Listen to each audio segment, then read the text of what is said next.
কারে শোনাবো মনের দুঃখ গো, সামনে করে শোনাই। আমার পছন্দ হয়েছে কাঁঠাল, আম। প্রথমে আম, তারপরে কাঁঠাল। যাই হোক, আলহামদুলিল্লাহ আম এখন থেকে পাচ্ছি। কাঁঠাল আমার শহরে আমি পাই না।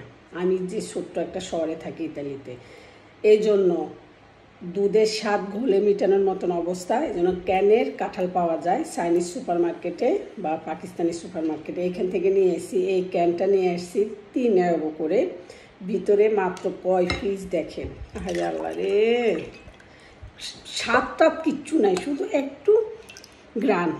1 2 3 4 5 5.5 কোষ। তো একটার দাম পড়ছে 50 সেন্ট, মানে 60 ইউরো। এবার সান, তারপরে যদি একটু স্বাদ লাগতো আর খাই, একটু দেখি, কোনো স্বাদ নাই।